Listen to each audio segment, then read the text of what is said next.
Hey everyone, my name is Morgan Jones and I decided to do my case study analysis presentation on PepsiCo Inc. On this slide, I just kind of wanted to show you all what we will be covering throughout this presentation and kind of give you an idea of what depth we were going to go into. All the topics that are listed at the bottom of this slide will be covered in more detail throughout the entirety of this presentation. This slide just kind of gives an introduction of PepsiCo Inc., which was officially established in 1965. PepsiCo and Frito-Lay merged together, which officially started PepsiCo Inc. The company can be traced back before that to 1898 in New Bern, North Carolina, where Pepsi was first invented. Pepsi has expanded to provide more products than just soft drinks and has diversified their product market by massive amounts. Some of the products they now offer include snacks, fast food, other beverage options such as water, juice, teas, that sort of thing, and many other products. PepsiCo has grown so fast that they had to divide into 6 different divisions. They arranged the company into the 6 divisions and decided how to do that by region. The 6 divisions include Frito-Lay North America, Quaker Foods North America, Latin American Foods, PepsiCo America's Beverage, PepsiCo Europe, Asia, Middle East, and Africa. By breaking into the divisions, they were able to see how well they were doing internationally and see which products were doing best in which regions and where they needed to change and revamp their products. On this slide, I'm just showing the SWOT analysis, the strengths, weaknesses, opportunities, and threats that surround PepsiCo Inc. The strengths are strong market position, diverse product portfolio, and strong brand equity, and widening presence in the emerging markets. The one main weakness that PepsiCo Inc. has is market controversies that could hamper consumer confidence. Opportunities include increasing spending on food in emerging markets, increasing local focus, and changing consumer preferences, creating opportunities in the health and nutritional space. Threats for PepsiCo Inc. include rising competition for private labels, which poses a threat to a national brand. Water scarcity and poor quality could impact production cost and capacity. And rising labor wages and health care costs in the United States. All of these things could hurt or help PepsiCo depending on their relation and everything and how far they go as to how bad of a weakness or how good of a strength. PepsiCo Inc. just needs to be aware of all of these and be ready if any of them present themselves. As far as competitive advantage is concerned, PepsiCo Inc. has many competitive advantage over many companies that they're in competition with. Coca-Cola Inc., however, is in about the same competitive advantage position as PepsiCo. According to J.B. Barney, when either of these companies try to get ahead of the other by gaining a competitive advantage or by gaining market share, it usually ends up backfiring. And it ends up with about the same market share as they had before, and a competitive advantage that will be matched by the competing company at some point. Some of the competitive advantages both PepsiCo and Coca-Cola have include the size of the company, the popularity of the company, how long the companies have been in business, a very well-known brand name, and customers who are loyal to their brand. On the next 2 slides, I'm going to show the 5 forces model for PepsiCo Inc. In the power of suppliers, we have the water company, electricity, machinery, and ingredients, and the companies that provide those, of course. One change in any of these supplies could cause the finished product to have a different taste, which could cause PepsiCo to lose customers, or it could cause loyalty to shift and Coca-Cola to get part of the market share, or even another company. The water company, with the possibility of drought and water cleanliness, it's really possible that this could be an issue for PepsiCo within the coming years. Electricity is important for PepsiCo to clean the water, to mix the ingredients, and that sort of thing. And the machinery is also important for bottling all the products and by producing those and all the stuff that goes into that. And the ingredients, of course, is everything that goes into each of the drinks and products that they do produce. The power of buyers is the consumers. Pepsi and Coke usually have a pretty loyal customer base.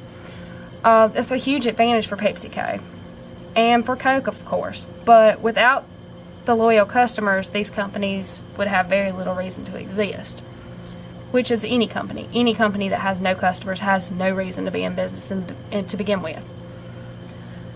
Potential new entrants is not a large threat in this industry because it would take a lot of time for a company to be able to grow to the extent that PepsiCo has and take over their market share. And it would also take a lot of money and time and resources that not many people have. So for a rival to come in and take over PepsiCo and mock their products, it's possible, but it's not very probable in the near future.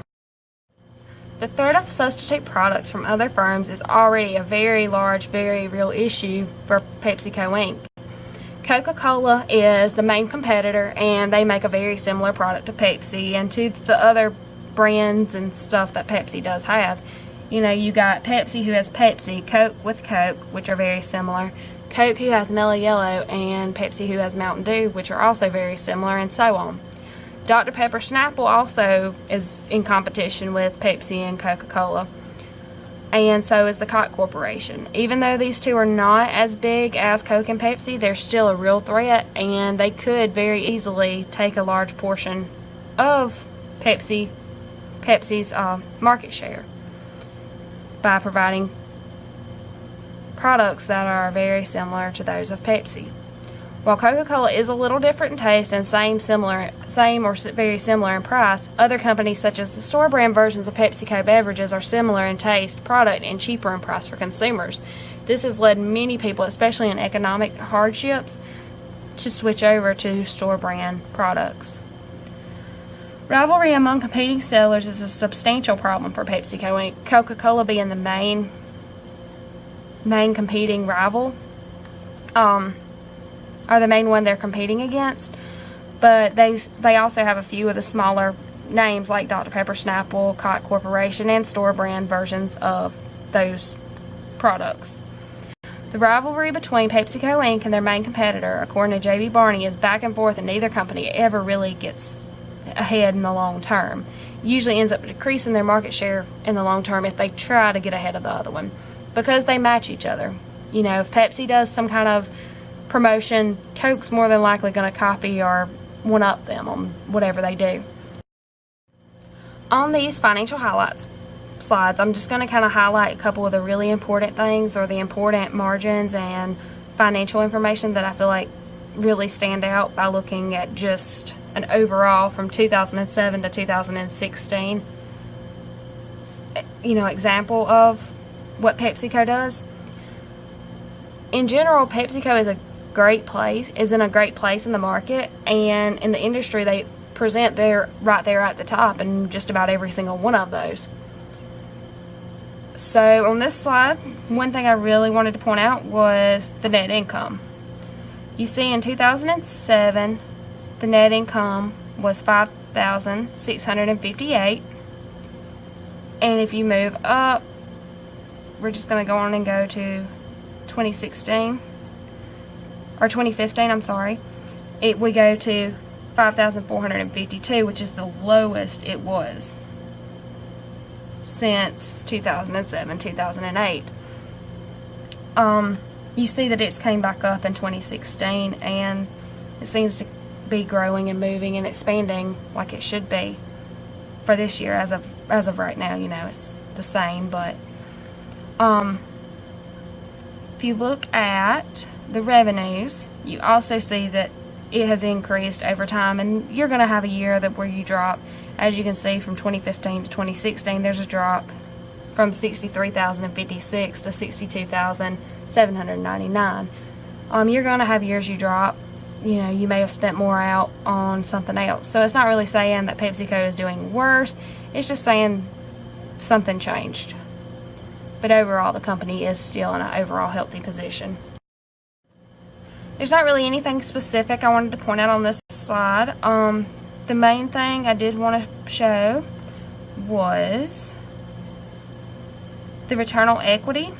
I just kind of wanted to point it out, and you can kind of see where it goes up and the change and everything on your own, and the return on assets. And like I said, you can kind of see the change and all that on your own. I don't want to be boring and take up a whole lot of time on that when you can see it for yourself.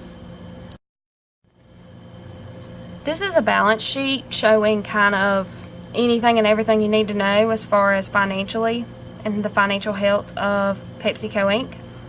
I'm not really going to go over anything specific. I do want to point out the current ratio, how it started at 1.31 in 2007. It went down, it came back up, and it's kind of done that the whole time. But if you really want to just look at 2015, you see that it was 1.31 and it has dropped to 1.28 in the course of that year. Another thing I really wanted to point out was the debt to equity ratio, which you see in 2015 was 2.46, and it has went up in 2016 to 2.67.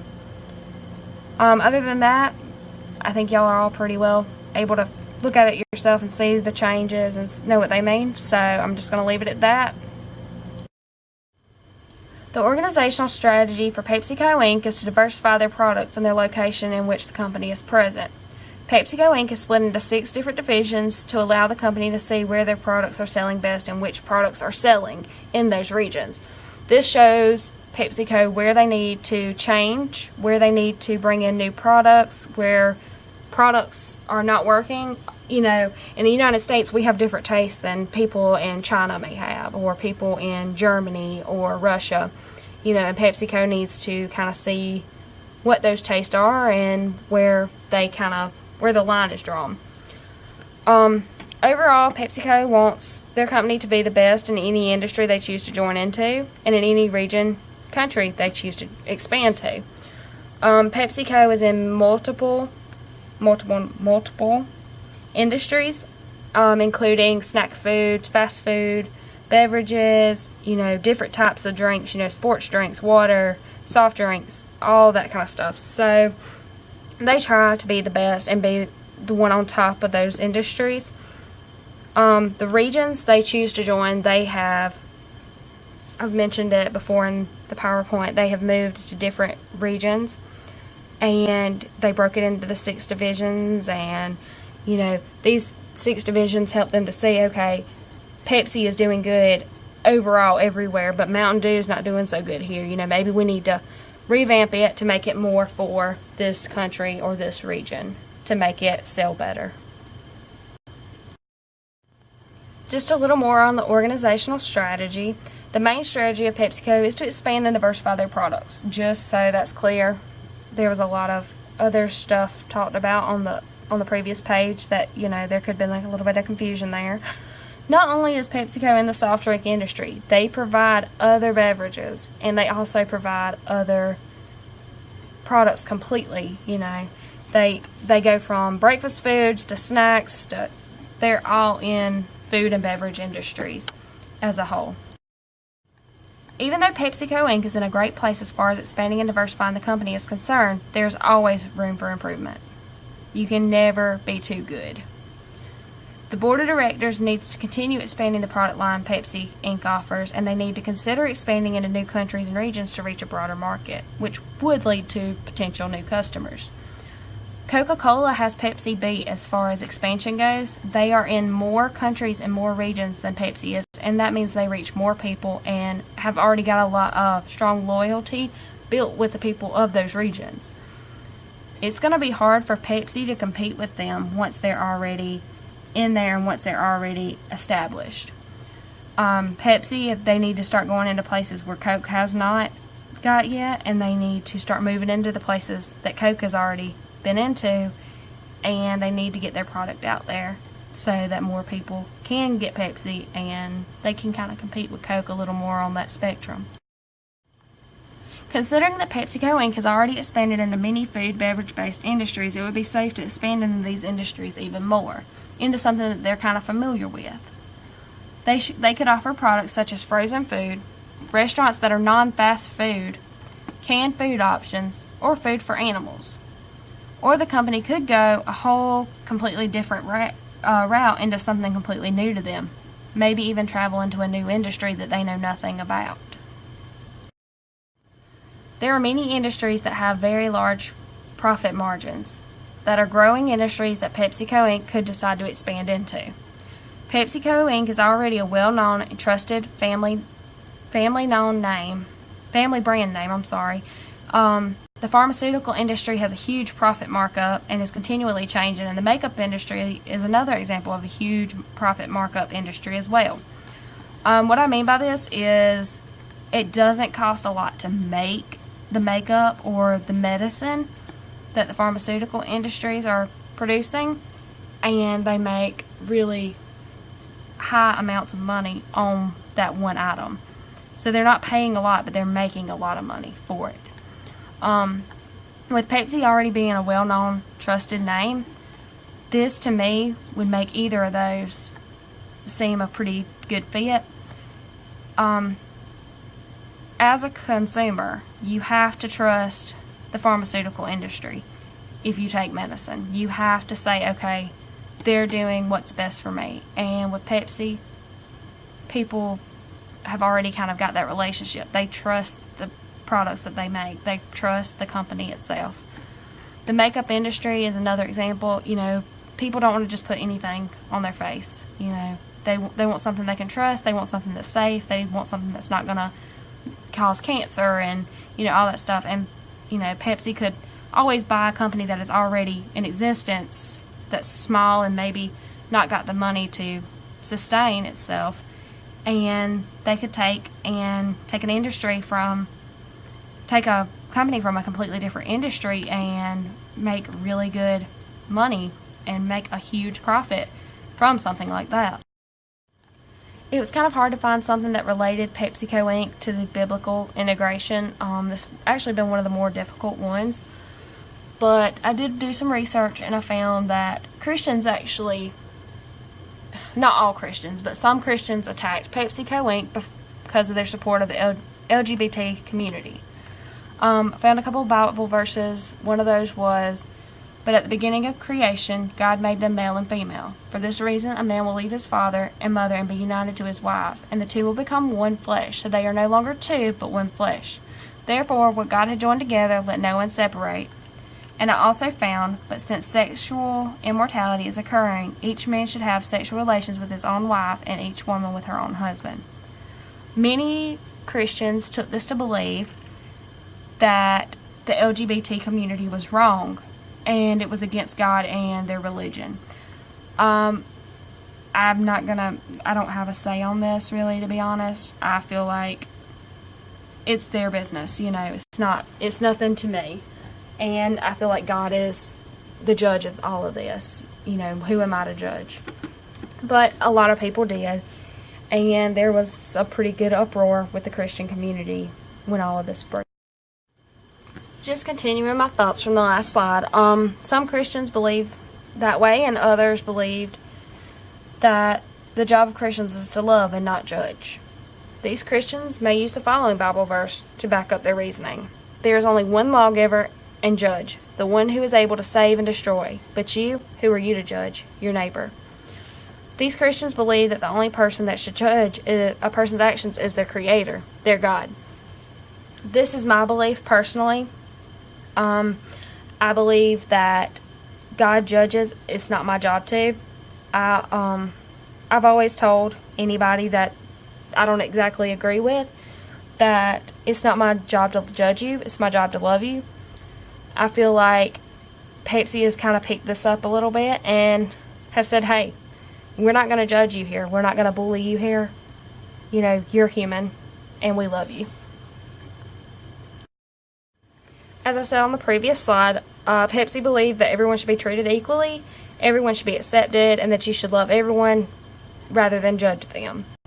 PepsiCo was a large topic of conversation when they joined Purple Lawn. People believed that they were encouraging the LGBT community when in reality they were mainly supporting them and showing them that people could be open and accepting and that people could love them even though they had different views. Purple On was a program that Pepsi helped support that showed acceptance. It kind of went against the bullying, and Pepsi pulled their employees and made them go through training to see, hey, why do you don't have to say anything, They know this is their problem, this is their life, not yours. It's not your place to bully them or to tell them they're wrong or to judge them on account of it. Pepsi wanted everyone to be accepted, everyone to be loved, and they wanted people to be themselves, because they felt when people were themselves, they got the better productivity out of their employees, and overall they got a better product and more of a job done. They got more work out of their employees when they felt like they were at home and felt that they could be themselves around other people at work. Overall, PepsiCo Inc. is a very large company with a very large market share in the industries in which they are present. The diversification strategy in which they are implementing is working well, and the company has expanded their line of products and the countries in which they operate and serve. The company is financially stable and, for the most part, improving most every year. There's always going to be years where there's a little bit of loss, and PepsiCo just rolls with the punches and continue to come out on top. It seems the majority of the time they are the number one they are the number one company in the beverage industry. Usually they've got a pretty good chunk of percentage over Coca-Cola for the most part on most years. PepsiCo Inc. is a strong company both financially and competitively, and will most definitely be a part of the market and industry for the long-term future, especially if they continue to do as they're doing now and continue to expand and grow the company to include more products and more regions.